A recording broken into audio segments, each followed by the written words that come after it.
Hey everybody, Adam from Tested here in my cave with a couple of show and tells. Well, one main show and tell, and an ancillary show and tell, shall we say.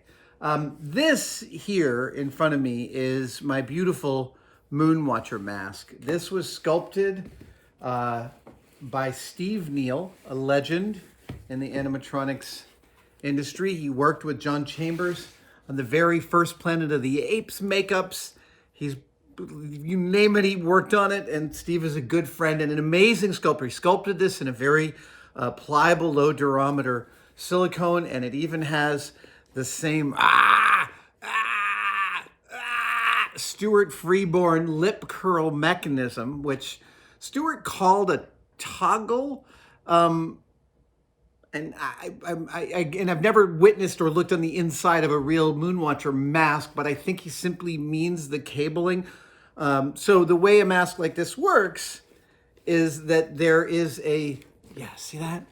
Oh, and I got to tell you what Steve really got right here, what he really nailed is one, there's a kind of off-center aspect to it. But then when the lip curls, look at that. See that, how it gets kind of square? Right there, that is super accurate. I didn't even know how he did it. Blew my freaking mind when this arrived. Oh, also, because I have castings of my head, I sent one to Steve, and he actually built the internal fiberglass frame off of my head. I know, I covered this when I wore this as a walk around in New York a couple of years ago, but it's always worth talking about. It is a beautiful piece.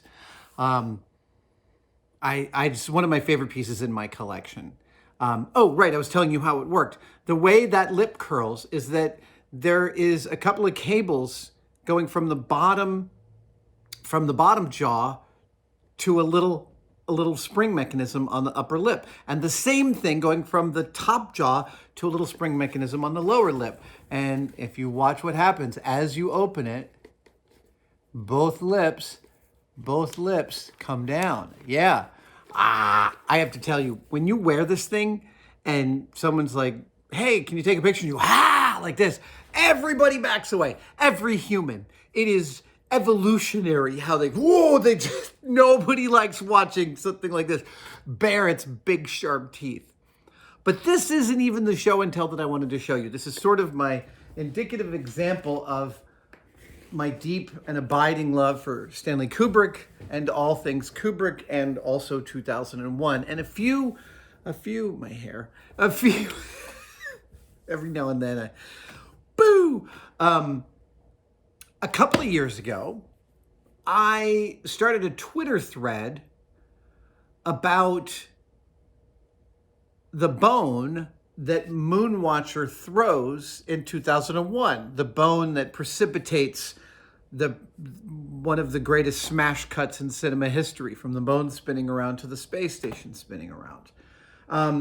And I actually got farther than I thought I would in terms of the research, and discovered through discussion with some Twitter anatomy people and some animal bone people that it was a horse bone, a leg bone. There were a couple of choices about which it was, and I made notes about this, and I planned, and actually back then I went looking on eBay and Etsy for some of those types of bones, and I found something close but never quite exact. Anyway, turns out my research became moot when a lovely maker of things named Steve Radke of Valor Replicas did the same amount of research. Well, actually, he didn't do the same amount. He went much further, and he figured out that it was specifically a horse leg bone, a radius ulna, that is a back lower leg. The distinctive fin... Oh, sorry. Here's how I was thinking of this in my head, I would say. But my research on Twitter became unnecessary because somebody else did the same research and went all the way to figuring out exactly the kind of bone and actually made a replica of said bone. This is the creation of Steve Radke of Valor Replicas. He is an RPF member, and I believe that's where I found this. Here's what Steve has to say about this. He suspects it was intended to be a prehistoric tapir bone. I was thinking the same thing. It was a horse leg bone, a radius ulna, lower back leg. Yeah, I couldn't figure out. It was in this point on an airplane when I was getting spotty Wi-Fi, and I was like looking at horse bone drawings, and I couldn't tell if it was the front leg or the back leg. At any rate, Steve figured it out, and also that this distinctive fin here is actually part of a broken off ulna that you can see in some of the shots of the film.